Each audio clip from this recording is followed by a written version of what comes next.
Hi guys, my name is Melody and thanks for stopping by, and today is another My History Booktube, and I'm just going to talk about another things that I've read in regards to completing works and basically just stuff I've done for my history course. As my history course is now finished, this shall be the last one of these before I go to My History Booktube and start showing you places in Scotland and history behind those places. So in this one, I am going to tell you about Ramon Muntaner and the Catalan Company. And basically what I was researching was how useful Ramon Muntaner was as a source for this. The book that I used for that is this one, and it is the Catalan Expedition to the East from the Chronicle of Ramon Muntaner, and it's translated by Robert D. Hughes. You can get this book on Amazon if you would like this book. I finished this one. It is only like the third book in the Chronicle of Ramon Muntaner. This is the book that tells about the Catalan Company. So first off, we'll tell you about the Catalan Company, and I'm going to just give you a bit of background about it and then tell you what, and then give you some resources if you want to learn more about each of it. So basically, Ramon Muntaner himself, he wrote this in 1325 at the age of 60, as he was recalling what he experienced, because he was the Procurator General for the Catalan Company, and it was very many years before. I can't remember what year it was, unfortunately, but I'm sure I've got it. But it was quite a bit before he did it. He was in his 40s when he was traveling with the Catalan Company. So he was born in northern Catalonia and Peralada. I can't pronounce it. I do not do Spanish. I am so sorry. In 1265.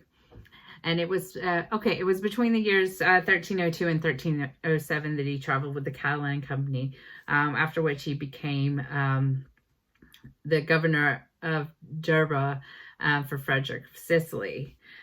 He was a major supporter of the House of Barcelona, and that actually caused his writings to be more flavored to that support. And basically the writings have somewhat been seen by some researchers being sort of like a in the same vein as your crusading romance story or crusading literature, like the romantic type, not as in romance as romance, but like the romantic sort of version of what happened.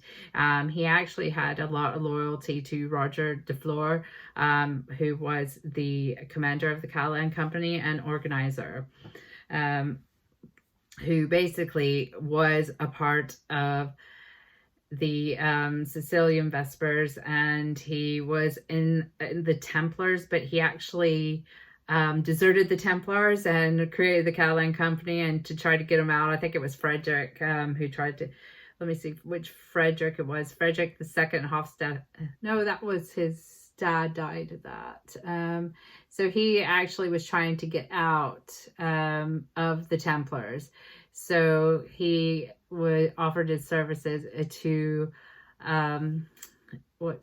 Andronicus II in the goodness, I keep forgetting names of things, in the Byzantine Emperor. So he wanted, but what was left of the Byzantine Empire after the Fourth Crusade, which is not a lot. So they were kind of stuck up next to Constantinople and a bit on Asia Minor, but however, they had the Turks coming at them from the south, and then other different factions popping up. Yeah, so basically what we're looking at is the Catalan Company is hired by Andronicus II. They go over, he promises all this pay because they're in it for the money. They're very greedy, this company. They only have loyalty to Roger de Flor. They don't have any loyalty to anyone else, to Roger and themselves, basically. And it becomes a battle of wills, sort of, as you would say, because Andronicus II and the Byzantine Empire is poor, and their money has been debased, and it's just a nightmare situation for them, because they would go and they would capture the lands from the Turks or whatever. They also had the Company of the Alans fighting for the Byzantine Empire, but the Alans and the Catalan Company did not get along, and they said basically they'd rather die than serve with them and things like that. But the Catalan Company would go in, take a town, then they would basically pillage, rape, take all the stuff from this town that they had just saved from the Turkish armies, and do that. And it totally, this is a bad word for it, but it like messed with Andronicus's situation, because he had this company which were basically just doing whatever they wanted. So they would go, yeah, we've taken this land for back for the Byzantine Empire. However, we're just going to use the locals and take all their stuff and that sort of thing. And they just became a real problem for the Byzantine Empire. So much so that Roger got called back, and then he got sent on a mission to where was it? Oh, I can't remember now. Let me just check. They were in fights with all sorts, and let's have a look here. So he goes and he actually gets killed I know it's up here somewhere, sorry. Okay.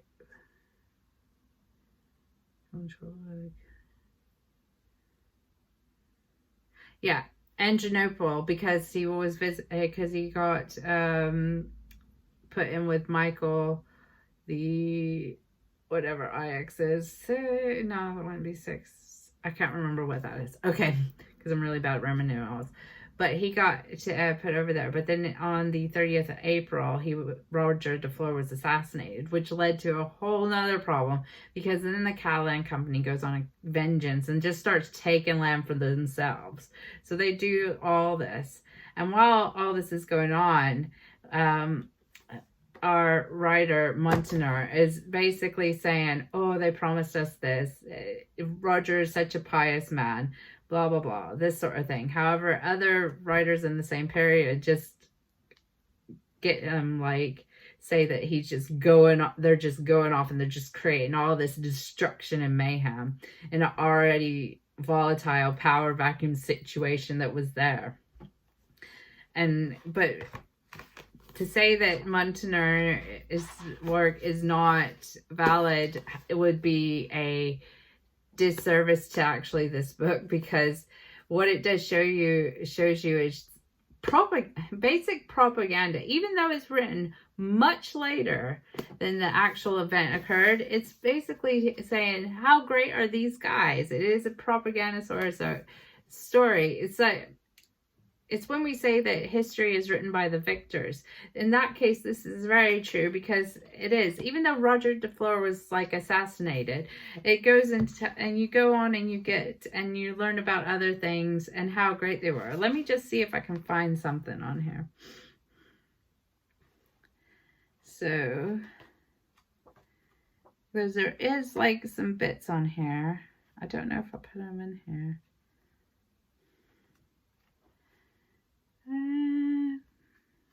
There was one on. Okay, so I'm basically telling you what they did.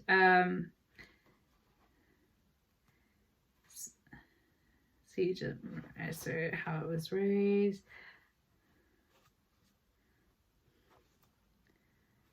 Okay. So it basically says that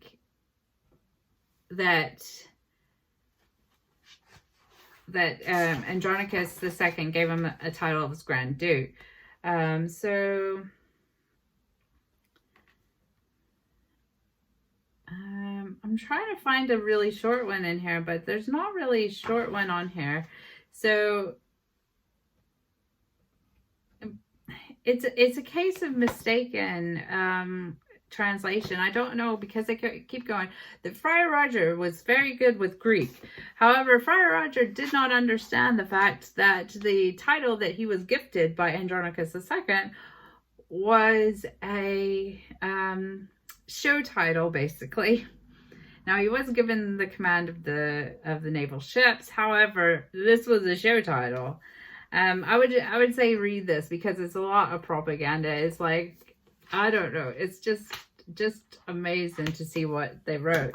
Now, you've got some other resources that are good for this, because the Catalan company ended up going, hey, I can't say the word I was going to say, but they ended up creating this big mess, right? Eventually, they just abandon all these territories in the Byzantine Empire. They just go to Greece, and then they take Athens as well. And there's a whole bit on there. However, Muntaner's not there, but he describes it.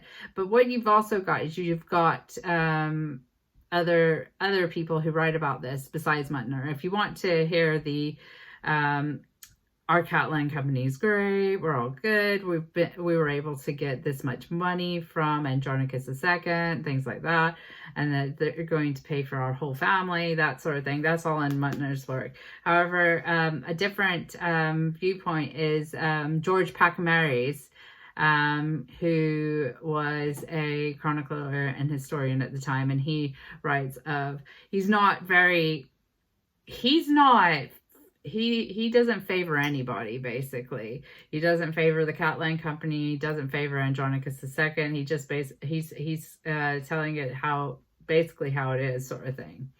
So George Pachymeres is one of them. Let me just see if what the other ones are. You've got the Aragonese version of the Chronique de Moray and Nicephorus Gregoris. And that tells you about the Kephos and the battle there for the Duchy of Athens, which went on, which is actually a good source there. But by and by, it is actually a really good read, this one. It's very biased, but read between the lines if you're going to read this one. It is not a straight up history of the Catalan company. It's a real good resource, but it is very biased. But I'll give you some other things that you can read if you want to learn about merchants, crusaders, and pirates in the Mediterranean medieval period. This was my lecturer, Mike Carr. Professor in this. This one, the Merchant Crusaders in the Aegean, 1291 to 1352. It's available on Amazon. That is a really good read, and it tells you a lot about the Ottoman period and things like that. And then you have various readings out of journals as well. Burns, the Catalan Company and the European Powers, 1305 to 1311. And that's in Speculum. Mike Carr again, Friend or Foe, the Catalan as proxy actors in the Aegean and Asian Minor Vacuum. And that's in the Journal of Medieval Military History. The Battle of Cephissos, 1311, and Infantry Warfare in the 14th century. Savas Curatus, the employment of large groups of mercenaries in Byzantium period 1219 to 1305 as viewed by the sources. Angeliki Lau, Laiou, reaping the whirlwind in Constantinople and the Latins, the foreign policy of Andronicus II, 1282 to 1328. Obviously the one that I talked to you about, the Ramon Muntaner book, with the translation by Robert D. Hughes, and Joan Paul Ribera's Rhetoric and Ideology, I can't say it, in the book of Ramon Muntaner, Mediterranean Historical Review, number 26. So that's some resources. Like I say, I don't really put them at the bottom, but if you caught any of that, or you can pause, go back and have a listen. That's something to read if you're interested in what goes on what went on in the Mediterranean with all these different factions as well. That's a good starting place to go for with that. But if you want to, like I say, if you want more information, this is a good starting point to learn about military crusades, pirates, and different merchant crusaders in the Aegean, and this is an actual good starting place for that as well. Anywho, so that is all of my history that I have done. Well, that's not all my history that I've done. That's just all the things that I've done recently. I'm sorry that I'm all over the place. I hope it gave you a little bit of insight into the subject, and thank you so much for watching. If you like this, and if you don't mind subscribing, hit the bell, sharing, all the good things. And I will see you in the next one, and hopefully I will be more organized. So thanks so much for watching. Stay safe, stay positive. I love you, and I will see you later. Bye.